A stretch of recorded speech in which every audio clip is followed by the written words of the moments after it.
Hello students. तो आज हम नेक्स्ट लेक्चर में अब पढ़ेंगे उससे आगे चिन्ह फलन। तो चिन्ह फलन कैसे परिभाषित करते हैं उसको समझना है। तो इसको लिखते हैं एफ एक्स इक्वल मजला कोष्टक 1 जब x 0 से बड़ा है, 0 जब 0 के इक्वल है और x -1 जब x -0 से छोटा है। ठीक है, तो कहने मतलब इस तरह से परिभाषित किया जाता है। इसको कहते हैं चिन्ह फलन। अगर कोई आपको पूछता है कि चिन्ह फलन को परिभाषित करो, तो आपको कहना है कि वो फलन जो 0 से बड़े संख्याओं पर 1 देता है और 0 पर 0 देता है और 0 से छोटे मानों पर -1 देता है। अब देने का मतलब क्या है कि अगर हम इसमें अगर हम -2 की वैल्यू निकालने की कोशिश करें तो -2 कहां आता है? -2 0 से छोटा होता है, इधर आता है, इसलिए ये फलन -2 पर -1 वैल्यू देगा। अगर पूछने लगे कि 0 पे क्या देता है ये मान, तो तुम्हें पता है x का मान जब 0 होगा, क्योंकि x के यहाँ x है तो x का मान यहाँ रखा जाता है, तो जब x का मान 0 होगा तो ये कितना देगा? 0। अगर इसने कहा कि भाई इसी के लिए तुम्हें f3 की वैल्यू निकालनी है, तो क्या कहते हैं, ये अगर 3 ये रखा है हमने x जगह, अब ये चेक करना पड़ेगा x किधर है तीनों पार्टों में, तो x 3 है और 0 से बड़ा है, इसलिए इस पार्ट में आया, तो कितना मान दे देगा 1। तो इस तरह से परिभाषित है, ठीक है ना। तो जो ये पार्ट दिया होता, अगर इस तरह से तुम्हें फंक्शन लिखा हुआ दिखा है या जो फलन दिया हुआ है इससे लिखे हुआ, तो तुम्हें ये समझना है कि ये जो पार्ट है वो हमें प्रांत डिसाइड करता है। ठीक है, तो ये पार्ट कैसे प्रांत डिसाइड करता है कि x की वो वैल्यू जो इसमें रखी जा सकती है। अब ये वैल्यू क्या क्या है, ये y संख्या रेखा में पता है, संख्या रेखा ये होती है। ठीक है, 0 ये है, इसका मतलब क्या है कि x 0 से बड़ा, मतलब ये पूरा पार्ट इंफिनिट। उसके बाद 0 भी, ये 0, उसके बाद 0 छोटा, इधर वाला पार्ट है ना, ये पार्ट 0 से बड़ा पार्ट, ये तीनों पार्ट आए। इसका मतलब क्या हुआ कि ये सभी पार्ट सभी x के मान इसमें लिए जाएंगे, तो इसको क्या कहते हैं? वास्तविक संख्या।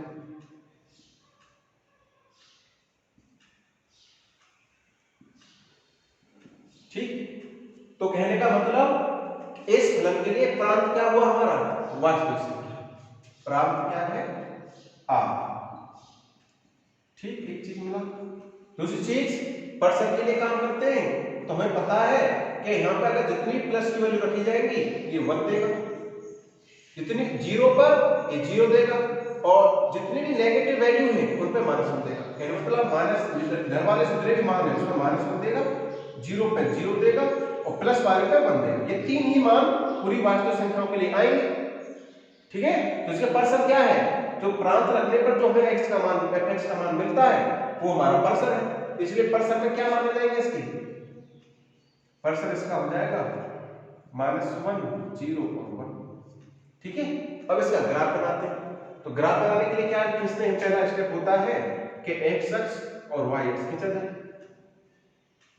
ये हमारा x o x dash y dash o y, ये x एक्सिस ये y एक्सिस।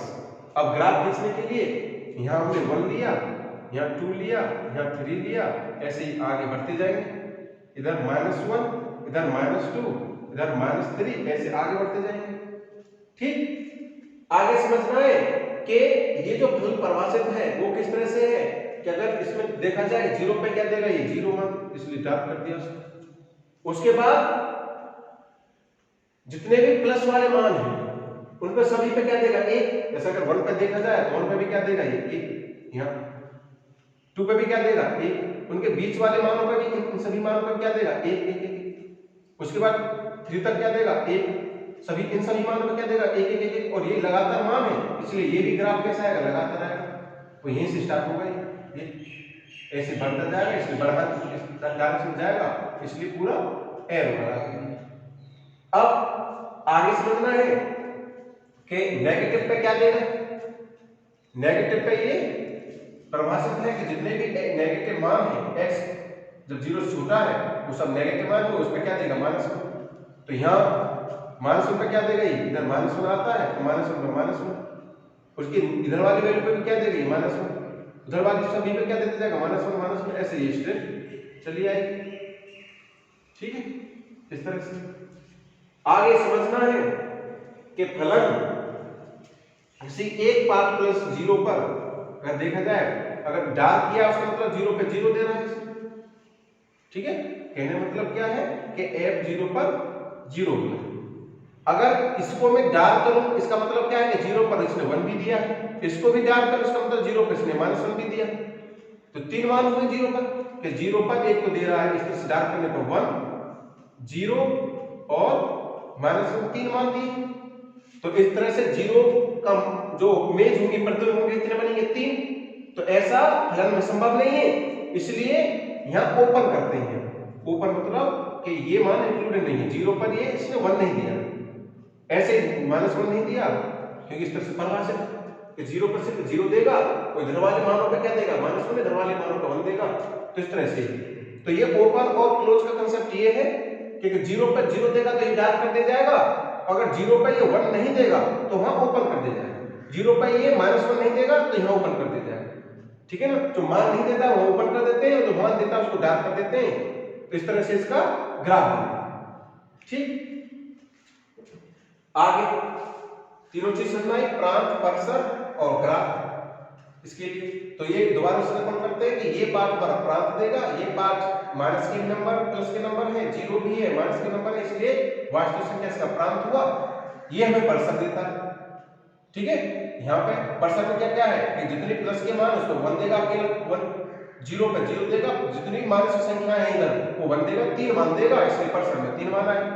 ग्राफ बनाया कि प्लस वालों पे 1 देगा, 0 पे 0 देगा और माइनस वालों -1। ओपन और डार्क का कांसेप्ट ये है कि जो मान मिलेगा उसको डार्क करेंगे, जो मान नहीं मिलेगा उसको ओपन कर देंगे। इस तरह से इसका ग्राफ बन जाएगा।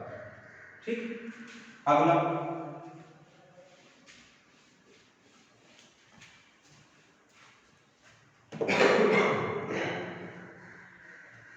नेक्स्ट है आपका महत्तम पूर्णांक फलन।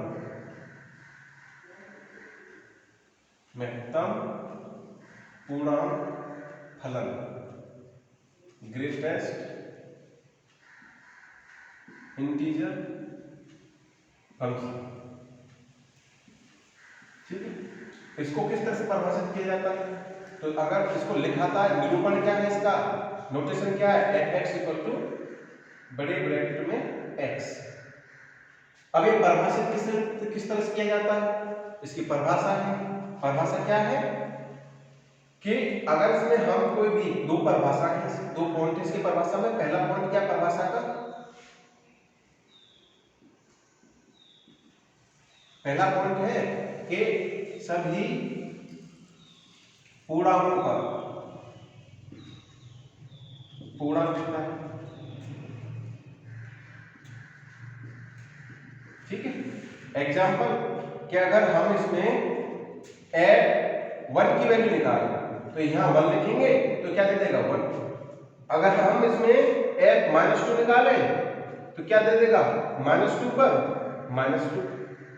अगर हम f(0) निकालें तो 0 भी एक पूर्णांक होता है तो 0 पे 0 दे देगा। कहने का मतलब यह है कि सभी पूर्णांकों पर पूर्णांक देता है, जो संख्या इसमें रखोगे वही संख्या मिल जाएगी, किसके लिए, सिर्फ पूर्णांकों के। ठीक है, और दूसरा पॉइंट क्या है परिभाषा में इसकी में कि जो पूर्णांकों के बीच के मान है ना, संख्या रेखा ये होती है, संख्या रेखा पे 0 इधर होता है, -1 इधर, इधर -2, इधर -3, इधर बढ़ते चलते, इधर 1, इधर 2, इधर 3, ऐसे आगे बढ़ते जाते हैं। तो जितने पूर्णांक हैं और उसके बीच में संख्या है, दो तरह की संख्या रेखा है। ठीक है, इस संख्या रेखा दो तरह से तोड़ सकते हैं, एक पूर्णांक है और बाकी नंबर क्या है, पूर्णांकों बीच में। तो इसलिए मैंने पहला पॉइंट लिखा कि सभी पूर्णांकों पर ये पूर्णांक देता है, जितने पूर्णांक है -3 पे -3 देगा, -2 पे -2, -1 पे -1, 0 पर 0, 1 पे 1, 2 पे 2, 3 पे 3, जितने भी पूर्णांक हैं सभी पूर्णांकों को पूर्णांक देगा, उसी तरह से मान देगा। अब बचे वो बिंदु जो इसके बीच में, जो संख्या इनके बीच में, तो उनको किस तरह से देता है उसको समझना है कि पूर्णांकों के बीच के संख्याओं पर, पूर्णांकों के बीच की संख्याओं पर पहले वाला पूर्णांक देता है।